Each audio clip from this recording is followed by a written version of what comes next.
నాగనాథ్ గారు, మార్చి 3, 2026 మంగళవారం చంద్రగ్రహణం అని చెప్తున్నారు కదా సార్.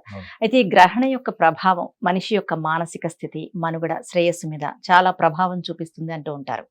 ముఖ్యంగా మనం ధనురాశి వారిని చూసుకుంటే వారి జీవితంలో ఈ గ్రహణ ప్రభావం ఏ విధంగా ఉంటుంది? గ్రహణం రోజు, గ్రహణ సమయంలో అసలు వీరి ప్రవర్తన ఎలా ఉంటుంది? వీరు తీసుకోవాల్సిన జాగ్రత్తలు ఏమైనా ఉన్నాయంటారా? గ్రహణ కాలం ఆ.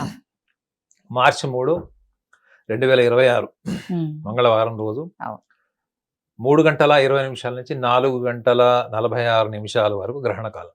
ఉమ్, చంద్రగ్రహణం, కేతుగ్రస్త చంద్రగ్రహణ కాలం. ఉభా నక్షత్రము సింహరాశిలో ఉంది. ఓకే. అయితే 6 గంటల 26 నిమిషాలు ఎగ్జాక్ట్లీ చెప్పాలంటే 6 గంటల 26 నిమిషాల నుంచి 12 నుంచి 15 నిమిషాల వరకు ఓకే. మన ఈశాన్య భారతదేశంలో కొన్ని ప్రాంతాల్లో మాత్రమే ఉమ్, ఈ 12 నుంచి 14 నిమిషాలు మాత్రమే మనం వీక్షించగలుగుతాం చంద్రగ్రహణం. ఇప్పుడు కమింగ్ టు ద పాయింట్ ఏంటంటే, ధనురాశి వాళ్ళకి మీరు మనుగడ, శ్రేయస్సు, అవును. వాళ్ళ భవిష్యత్తు, మానసిక స్థితి అనేది ఇందులో చాలా ఇంపార్టెంట్ ఆస్పెక్ట్ ఏంటంటే, గ్రహణం అంతా కూడా, చంద్రగ్రహణం అంతా కూడా ఉమ్, జ్యోతిష శాస్త్రపరంగా మనసుకు సంబంధించిన అంశాలే వివరించింది. ఓకే. మనస్సు అంటే బయట ప్రపంచానికి కనిపించిందే మనసు. అవును.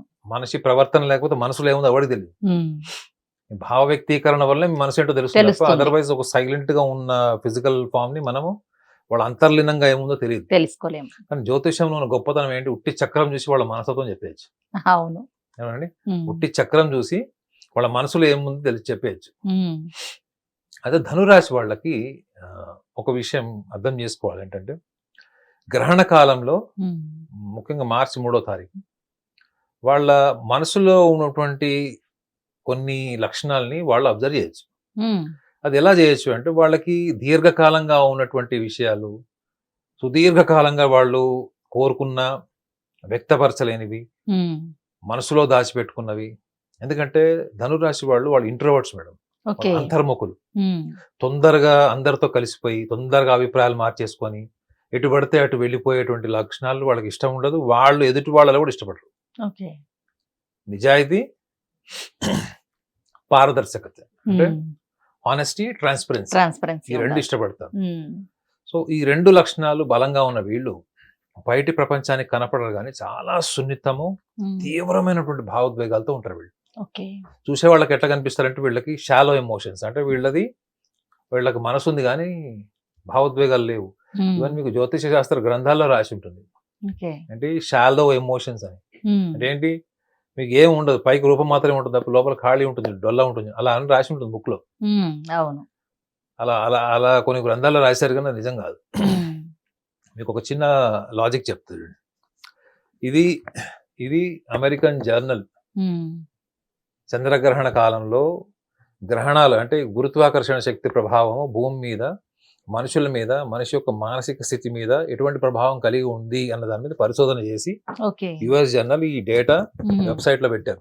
ఓ, ఇందులో ఏం రాసింది, మనిషికి సంబంధించినటువంటి మూడ్ స్వింగ్స్, ఓకే. ఉమ్, ఉమ్, పొద్దున, మధ్యాహ్నం, సాయంత్రం ఎలా ఉంటారు, ఎలా ఉంటారు? ఒక సందర్భాన్ని ఎలా అర్థం చేసుకుంటే ఎట్లా ప్రవర్తిస్తారు, మూడ్ స్వింగ్స్ ఓకే. కానీ, ఉమ్, స్లీపింగ్ ప్యాటర్న్, స్లీపింగ్ డిజార్డర్, ఉమ్, ఇంపల్సివ్ బిహేవియర్, చిన్న చిన్న విషయాలు కూడా హైపర్ యాక్టివ్ అయిపోవడం, ఉమ్, కొన్ని సందర్భాల్లో కంప్లీట్ గా సబ్మిసివ్, ఇంట్రోవర్ట్ లాగా అయిపోయి సబ్మిసివ్ అయిపోవడం. ఉమ్, సో ఒక్క ముక్కలో చెప్పాలంటే, ఒక మనిషిలో ఉన్నటువంటి నర్వస్నెస్, డిప్రెసివ్ థాట్స్, ఇటువంటి వాటి మీద పరిశోధన చేశారు వాళ్ళు. చేసి ఈ గ్రహణ కాలంలో ఇటువంటి మార్పులు ఉమ్, మనిషిలో అంతర్లీనంగా ఉన్నటువంటి మనసులో ఇటువంటి మార్పులు సంభవిస్తున్నాయని రాశారు వాళ్ళు. ఓకే. ఇది నేను రాసింది కాదు, అమెరికన్ జర్నల్ పేరు రిపోర్ట్ అది. అవును.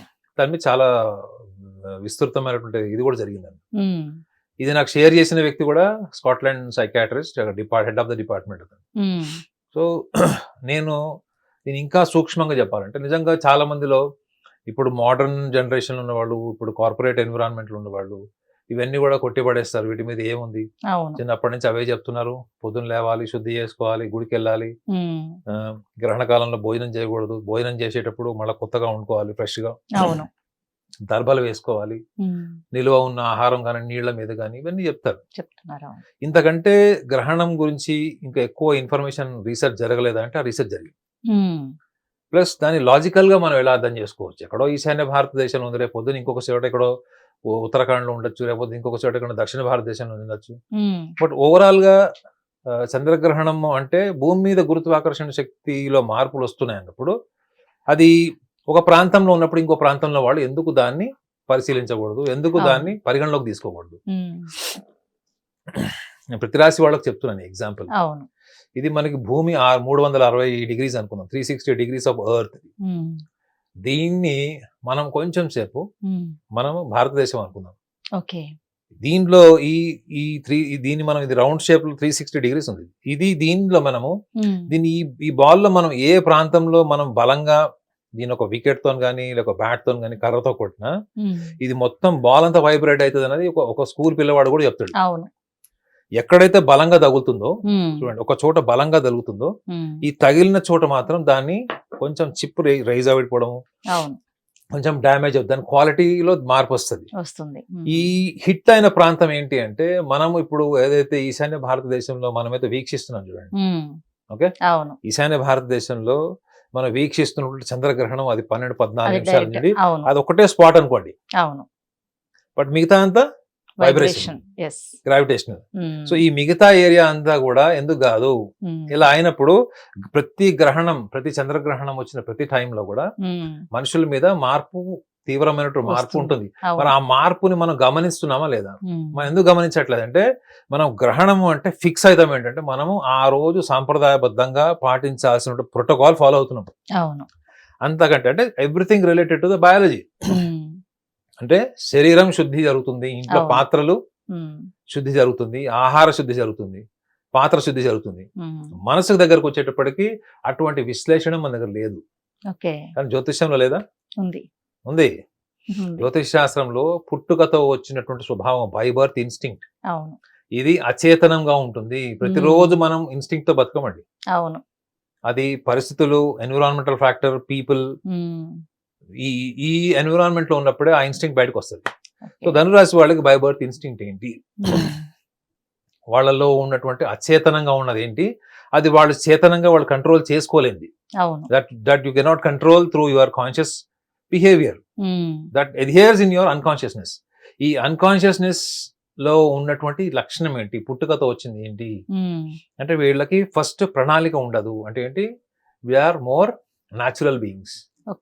అంటే ఎప్పుడు సందర్భ సహితంగా స్పాంటేనియస్ గా ఉండేటువంటి వీళ్ళు మిగతా విషయాల మీద వీళ్ళ మీద ప్రెజర్ తెచ్చినప్పుడు వీళ్ళలో వచ్చేది ఏంటంటే తిరస్కరించేది, డినైల్ మెకానిజం అంటారు సైకాలజీలో. They always deny the world, they want to live in their own world. So అందుకే వీళ్ళకి ఏముంటుంది, లౌకిక జ్ఞానం తక్కువ ఉంటది. అలా అని చెప్పి వీళ్ళు చెడ్డవాళ్ళ కాదు. మిగతా వాళ్ళ కంటే చాలా విషయాల్లో వీళ్ళు ఓపెన్ గా ఉంటారు, ట్రాన్స్పరెంట్ గా ఉంటారు.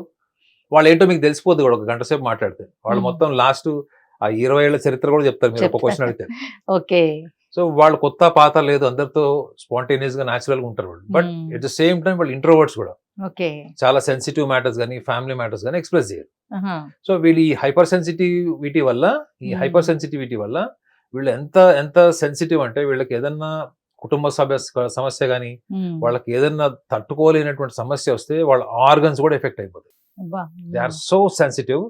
ఆ సెన్సిటివిటీని వీళ్ళు హ్యాండిల్ చేయని సందర్భంలో వీళ్ళకి తీవ్రంగా ఆరోగ్య సమస్యలు వచ్చేటువంటి సందర్భాలు కూడా ఎక్కువ ఉంటాయి. ఇంత హైపర్ సెన్సిటివ్ ఉంటారు వీళ్ళు. ఇదొకటిను.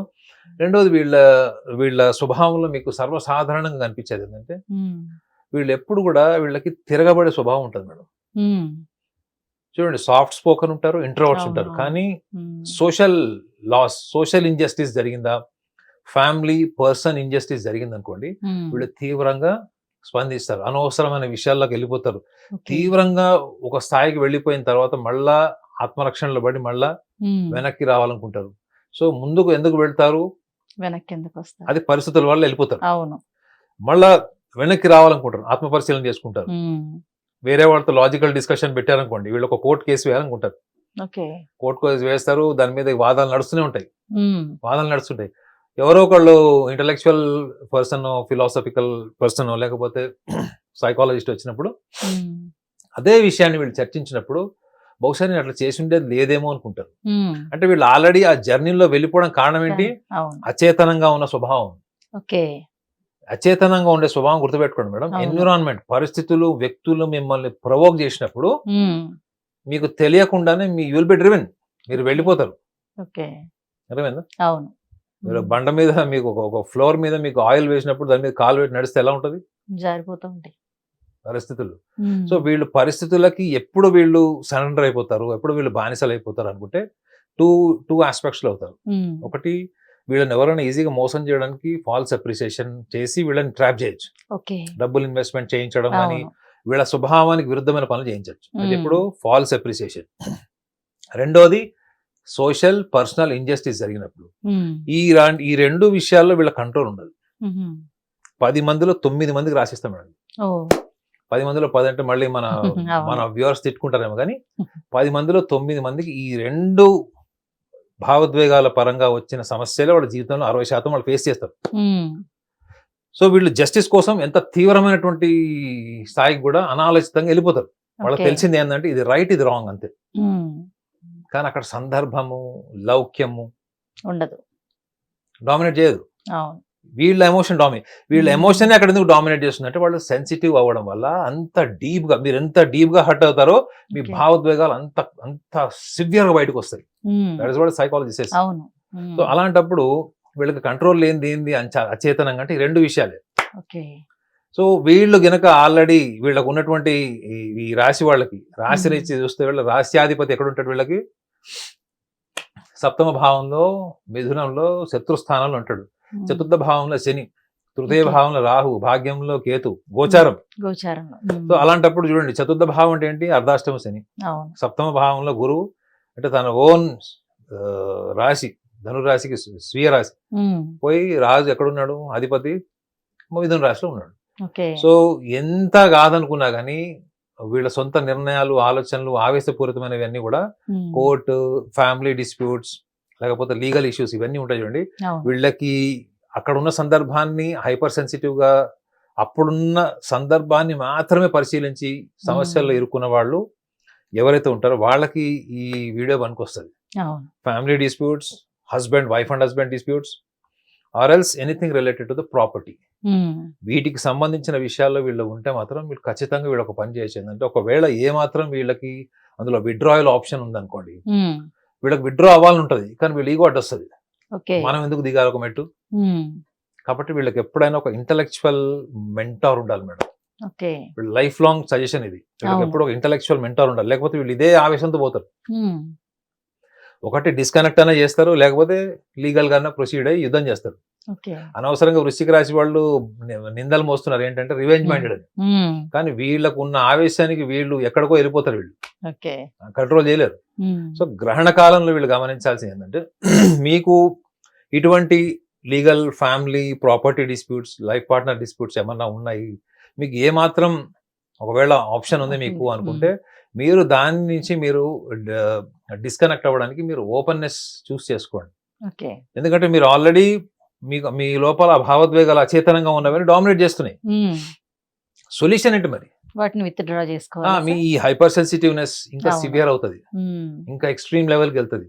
అది జర్నల్ అదే చెప్పింది కదా. అవును. దానివల్ల నిద్ర లేకపోవడం, లేదా స్లీపింగ్ టాబ్లెట్స్ వాడడం, డెర్మటాలజీ, సోరియాసిస్, ఇవన్నీ గుర్తుపెట్టుకోండి స్ట్రెస్ వల్లనే వచ్చేది. అవును. సో ఈ స్ట్రెస్ లెవెల్స్ ఇంక్రీజ్ అయితేనే కదా రిపోర్ట్ చెప్తుంది. అవును. కాబట్టి దీనికి బెస్ట్ సొల్యూషన్ ఏంటంటే మీరు ఒకవేళ ఎక్కడన్నా మీరు ఇంట్రాస్పెక్షన్ చేసుకొని నేను అనవసరంగా అంత దూరం వెళ్ళాను, హ్మ్. అనవసరంగా నేను అక్కడ వరకు తెగేదాకా తెచ్చుకున్నాను అనుకుంటే విడ్రా అయిపోండి.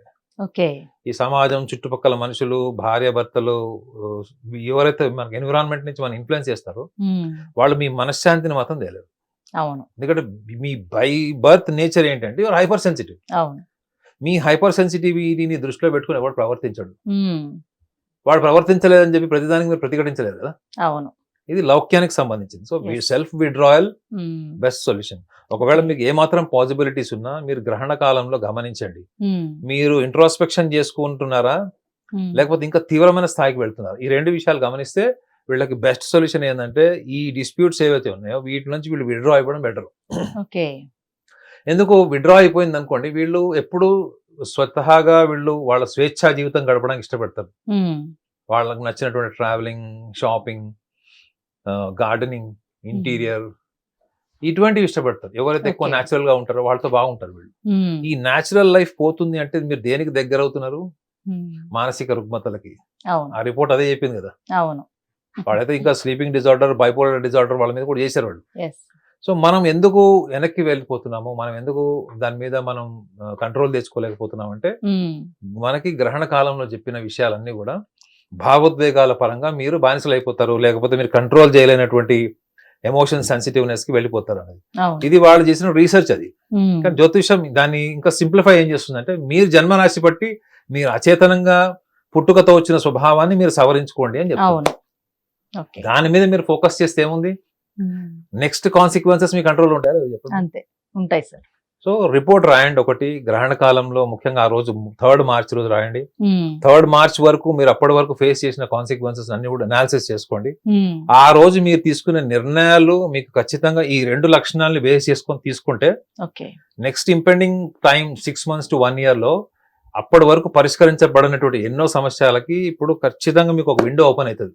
ఓకే కొన్ని పరిష్కరించబడతాయి కూడా. సో అప్పుడు మనకి ఏమవుతుంది, గ్రహణ కాలం వల్ల మనము మానసికంగా వచ్చినట్టు మార్పులు మనం వాటిని మన బుద్ధిపూర్వకంగా మన లక్షణాల నుంచి మనం కరెక్షన్ చేసుకుంటున్నామా లేదా. అవును that is the best solution. Actually జ్యోతిష్యంలో చెప్పింది అదే. ఓకే మీరు మనసు తెలుసుకోండి, అవును మీ మనసు మీ భవిష్యత్తుని శాసిస్తుంది, తీర్చిదిద్దుతుందని చెప్పింది.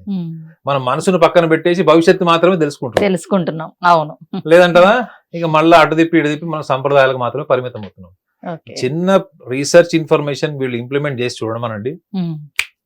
చంద్రగ్రహణం ఆల్సో వీళ్ళకి ఫేవర్. Okay sir. గ్రహణ సమయంలో ధనురాశి వారికి ఎలా ఉంటుంది, వాళ్ళు ఎటువంటి జాగ్రత్తలు తీసుకోవాలనేది చాలా చక్కగా ఎక్స్ప్లెయిన్ చేశాను sir. Thank you so much.